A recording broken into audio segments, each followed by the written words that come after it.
Sun next OTT platform లో streaming అవుతున్న Kannada movie the rage of Ashoka. ఈ మూవీకి సంబంధించిన తెలుగు ఆడియో కూడా అవైలబుల్ గా అయితే ఉంది. సో ఈ మూవీ ఎలా ఉంది ఏంటని ఈ రివ్యూలో మనం మాట్లాడుకుందాం. ఫస్ట్ ఆఫ్ ఆల్ ఈ మూవీ యొక్క స్టోరీ గురించి సింపుల్ గా చెప్పాల్సి వస్తే, ఒక రొటీన్ స్టోరీని ఒక రొటీన్ స్క్రీన్ ప్లే తో కొన్ని పోర్షన్స్ లో ఒక సాగదీసినట్టుగాను అండ్ అలాగే ప్రెడిక్టబుల్ వేలో ఈ మూవీ వెళ్ళిన ఫీలింగ్ లాగా నాకైతే అనిపించింది అనమాట. ముఖ్యంగా ఈ మూవీలో ఎమోషన్స్ అనేవి అంత బలంగా వర్కౌట్ అవ్వలేదు, లవ్ ట్రాక్ కూడా అంత బలంగా వర్కౌట్ అవ్వలేదు. అండ్ అలాగే ఈ మూవీలో విలన్ క్యారెక్టర్ అయిన కుట్టి బాబ్జీ క్యారెక్టర్ కూడా అంత పవర్ఫుల్ గా ప్రజెంట్ చేయలేకపోయిన ఫీలింగ్ అయితే కలిగింది అనమాట. ఇది ఒక కన్నడ మూవీ కాబట్టి తెలుగు డబ్బింగ్ అనేది పర్ఫెక్ట్ గా మ్యాచ్ అయింది. బట్ తెలుగులో డబ్ చేసిన సాంగ్సే నాకు అంతగా ఎక్కలేదని చెప్పుకోవచ్చు అనమాట. ఫస్ట్ ఆఫ్ ఆల్ ఈ మూవీ యొక్క స్టోరీ గురించి సింపుల్ గా చెప్పుకోవచ్చు వస్తే, ఇది ఒక 90s లో జరిగే స్టోరీ అనమాట. అంటే మనం సింపుల్ గా చెప్పుకోవాల్సి వస్తే, మన హీరో పెద్ద చదువులు చదువుకొని ఒకనొక రోజు తన సొంత ఊరికి వస్తాడు.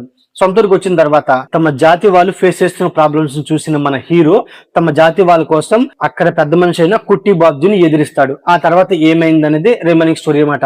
అంటే ఇదే స్టోరీ పాయింట్ మీద చాలా మూవీస్ అయితే వచ్చిందన్నమాట. సో ఈ మూవీ తీసేటప్పుడు అంటే ప్రజెంట్ మనం 2026 లో ఉన్నాం కాబట్టి, సో ఈ మూవీ ఇదే స్టోరీ పాయింట్ ని ఇంకొంచెం కొత్తగా ఎంగేజింగ్ గా ప్రజెంట్ చేస్తుంటే బాగుండేది అనమాట. ఇంకా చెప్పాల్సి వస్తే క్యారెక్టరైజేషన్స్ అనమాట. అంటే కుట్టి బాబ్జీ అని ఒక విలన్ క్యారెక్టర్ ని సో కమిడియన్ చేసి పారేశారు. అదే నాకు చాలా వరకు మైనస్ అనిపించింది అనమాట. ఎందుకంటే మన హీరో విలన్ ని కొట్టినప్పుడు విలన్ మన హీరోని చాలా బలంగా ఎమోషనల్ గా, ఇంకా చెప్పాల్సి వస్తే తన చుట్టూ ఉన్న వాళ్ళని ఒక్కొక్కరిని చంపుకుంటూ వస్తూ మన హీరోని భయపెడుతూ ఉండాలన్నమాట. సో అలా అంత పవర్ఫుల్ గా అయితే మన విలన్ చూపించలేదు. ఇంకోటి ఏంటంటే, సో ఈ మూవీ ఫస్ట్ హాఫ్ అలాగే సెకండ్ హాఫ్ వస్తే, సెకండ్ హాఫ్ నాకు చాలా బాగా నచ్చింది. ఎందుకంటే ఒక రొటీన్ స్టోరీని కూడా ఆ స్టోరీని కూడా సాగి తీసుకుంటూ వచ్చారనమాట. ఎందుకంటే ఫస్ట్ హాఫ్ మొత్తం అదే ఉంటుంది.